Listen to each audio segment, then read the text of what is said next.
Márcia Dalpozo tá aqui mais uma vez com a gente. Bem-vinda! Tudo certo? Tudo certo. Lá de Toledo, né? De Toledo. Fez boa viagem? Boa viagem. Né? Pegou bem chuva rapidinho. Não, ainda não tinha chovido. Tá querendo fechar o tempo, né? Tá querendo fechar. Márcia, olha, quando a gente fala, a gente gosta de trazer você aqui, a Márcia que é enfermeira profissional, também cuidadora de enfermos, de idosos profissional, e só disso a gente já sabe que rende pano para manga muitos assuntos aí, mas a gente precisa entender e levar a informação para quem nos acompanha, que muitas vezes nós, pessoas comuns de outras profissões, que não somos da área da saúde, do nada, a gente pode se ver como um cuidador de enfermo, um cuidador de idoso. Acontece isso muito, né? Acontece sim. E a gente não sabe o que fazer, né? Acontece. Gratidão pela oportunidade, mais uma vez, de estar aqui. Murilo, acontece sim. O familiar, muitas vezes, vira cuidador daquele enfermo, da família, que por algum motivo, às vezes um acidente, uma enfermidade, ou até questões de velhice mesmo, que acarreta uma patologia, uma demência. Então, muitas vezes, o familiar se torna o cuidador.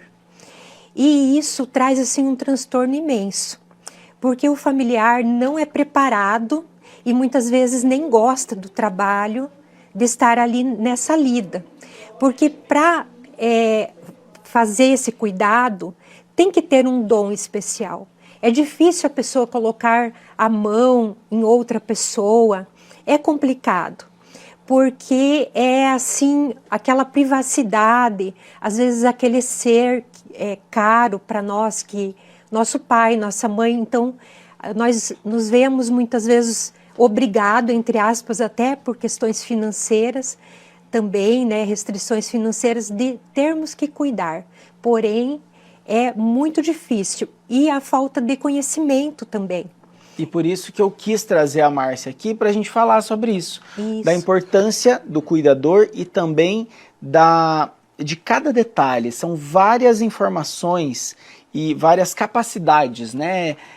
Liderança, enfim, de tudo que um bom cuidador precisa ter na hora de cuidar de alguém. Né? Até você pensando, quem sabe, eu trabalho numa área assim, assim, assado, mas eu me identifico, eu acho que eu gosto de cuidar do outro, eu gosto de cuidar do próximo, isso também pode servir para essa pessoa, né, Márcia? A gente até preparou uma tela com algumas dicas que a gente vai soltando e a Márcia vai comentando com a gente conforme for aparecendo aí na tela para você ir de casa. Então vamos lá, ó, cuidados com os enfermos e cada detalhe, né, Márcia, faz a diferença. E a primeira delas ali, para o cuidado de um enfermo, pode parecer até meio bobinha, né? Lavar as mãos regularmente para evitar infecções. Ao ouvir parece, nossa, vocês estão falando de lavar a mão? Não é bem nesse caminho, né, Márcia? É muito sério. A higienização das mãos é algo, assim, imprescindível. Antes de tocar no paciente, antes de tocar nos objetos, nos aparelhos para fazer uma aferição de sinais vitais, tudo isso precisa de uma higienização. Se aqueles que têm interesse no tema forem pesquisar, tem técnicas para higienizar a mão corretamente.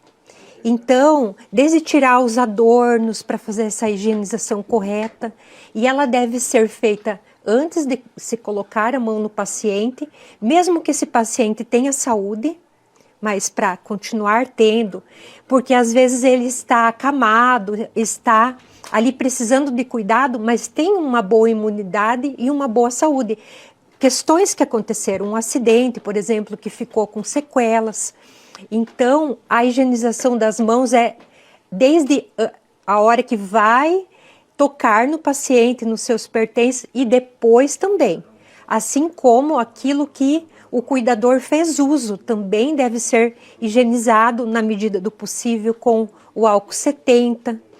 E se nós formos pesquisar, tem ali as técnicas de higienização correta das mãos, desde as unhas, também os punhos, a forma correta de secar as mãos, porque muitas vezes é lavado as mãos, mas depois é fechado a torneira com as mãos limpas, mas fechado uma torneira que está sem uma boa higienização na torneira. Então já contamina as mãos novamente. Olha, um detalhezinho, né? Nesse caso, tem que pegar, o certo é pegar o papel que foi secado as mãos com um papel descartável e fechar a torneira com esse papel. E aí sim, descartar o papel. Porque uma abertura, uma brechinha para qualquer tipo de contaminação, e dependendo da situação desse enfermo, pode ser grave, inclusive. Pode ser, né? grave. E também o que tem ali no ambiente que está sendo manejado. O cuidador, muitas vezes também, ele trabalha em outros locais. Então, se ele trabalha num hospital, à noite ele cuida de um idoso, de um doente, ele deve já tomar banho antes de ir para casa desse doente, desse idoso, citando um exemplo. Deixar aquelas roupas que ele estava no trabalho anterior, trocar, tomar um banho, de preferência cabelo, né? E trocar sapatos, porque senão ele acaba levando a certos tipos de micro-organismos.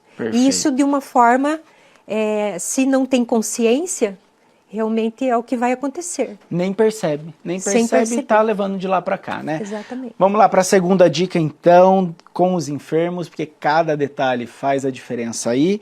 Trocar de posição na cama ou no leito, onde a pessoa estiver, para evitar úlceras de pressão, que são as feridas. Explica para a gente, Márcia. É colocado dentro das normas dos cuidados em saúde, a cada 2 horas ser feita a mudança de decúbito no enfermo. Principalmente aqueles acamados, aqueles que não conseguem se virar sozinhos. Então, o que acontece? Se o cuidador, o familiar, consegue, é bom virar a cada meia hora, cada 1 hora, já estar deixando o paciente numa posição diferente.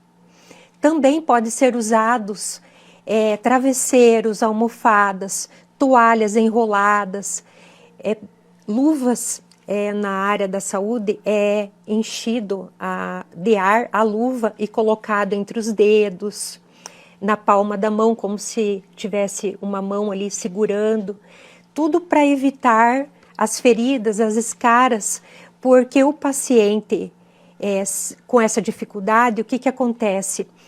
Recebe pouca oxigenação os tecidos, pouca circulação sanguínea. Então é preciso que o cuidador fique muito atento para isso. Principalmente anotar isso, que ele faz isso. Porque quando acontece uma hospitalização, acontece algo onde vem uma intervenção médica de uma equipe multidisciplinar e esse paciente está com escaras, está com feridas, isso já é ligado à falta de cuidado.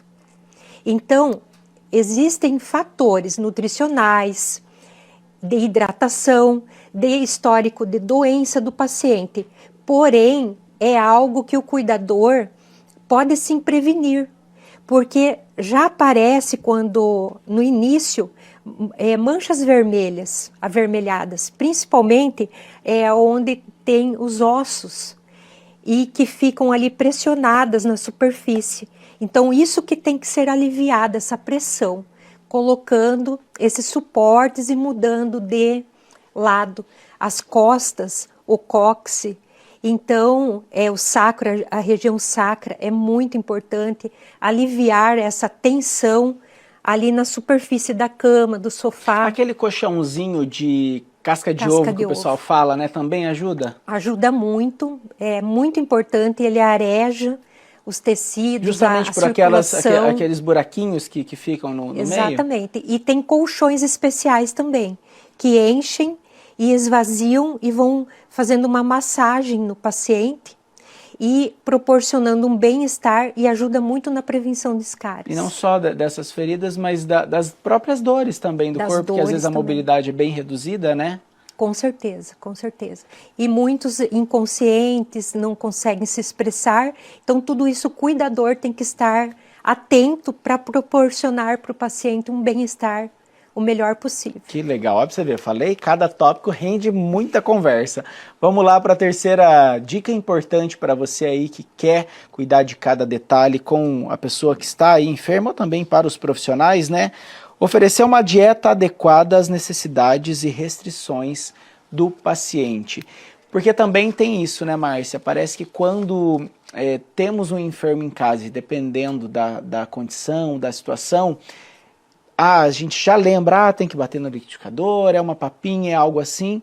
Mas assim, mesmo com isso, cada alimento tem que ter todo um balanceamento nutricional e tudo mais, para deixar esse enfermo, essa pessoa que está precisando dessa ajuda, também saudável dentro do possível ali, né? Exatamente. O paciente sempre acompanhado, como deve ser, por uma equipe multidisciplinar, independente se ele tem plano de saúde ou não. Hoje em dia, principalmente na nossa região, é muito boa essa assistência. Do município mesmo, as equipes vêm na casa com médico, enfermeiro, técnico em enfermagem, fisioterapeuta, nutricionistas. Então, é possível sim fazer uma avaliação e o cuidador estar muito ciente e atento para ministrar para o paciente aquilo que ele realmente pode ingerir, sem ter aquela pena, aquela dó, e colocar ali uma fruta, um chá, algo que pode fazer mal, dependendo da patologia. E se o enfermo for consciente, às vezes ele pode pedir, pode fazer uma chantagem emocional, é normal. Exatamente. Né? Também tem que ser firme nessas horas. Exatamente. E perguntar para o médico, para a equipe, se pode, em algum determinado momento, dia da semana, ofertar aquilo que o paciente está solicitando. Porque tem situações renais, hepáticas, então N situações de intolerância que infelizmente não é possível, senão o paciente agrava muito, rebaixa muito e realmente tem que cumprir isso. Por conta desse detalhe. Exatamente. E o cuidador, ele tem que aumentar o nível de conhecimento, porque se ele sabe sobre os alimentos, sobre as situações corporais que acontecem com o paciente, ele mesmo vai persuadir o paciente que aquilo não é bom, vai ofertar alguma outra coisa que ele pode ingerir sem problema nenhum. Que legal. Vamos lá para mais uma dica que nós temos que correr, porque tem bastante coisa. Temos mais uma dica que é a número 4, ouvir atentamente as queixas do paciente para garantir, então, que essas necessidades sejam atendidas. É mais ou menos até nessa pegada, né? Porque, eu tô querendo um docinho, uma coisa fora da dieta, mas também não só isso. Estamos falando de dores, de sentimentos, e podem ser até sentimentos emocionais, toda aquela questão emocional também, fora dores físicas, né, Márcia? Exatamente. Ficar atento a isso. Principalmente quando o paciente pensa que o cuidador está distraído. Então, o cuidador fica atento à face do paciente, às expressões que ele faz ao tocá-lo, ao movimentá-lo, fazer alguma manobra. Então, ali é verídico, não tem como, é uma questão assim que o paciente vai demonstrar se está sentindo alguma dor. E ficar atento também, porque muitos pacientes são hipocondríacos. Então, eles dizem que estão com dor para receber uma medicação, porque eles querem dormir. Então, ficar muito atento com isso também, se o paciente tem essa característica, para não entrar nessa situação. E também tem pacientes que querem simplesmente fazer, uma visita a hospitais, a clínicas para sair. Uhum. Então, eles arrumam essas desculpas que estão com dor, que está doendo o joelho, alguma coisa, sendo que é para passear, para ver pessoas diferentes, locais diferentes. Porque chega, às vezes, um determinado momento da vida que é o hospital, é a clínica, é os exames, então eles não têm muito mais ideias assim de passeios. Esse enfim, é o itinerário deles. É o itinerário deles. Então, muitos, incrível, mas muitos deles pensam que isso é bom. Então, também, né, avaliar bem para ir para o hospital, clínicas, exames, se realmente for necessário, porque ali é ambiente que tem pessoas com virose, pessoas ali que estão realmente precisando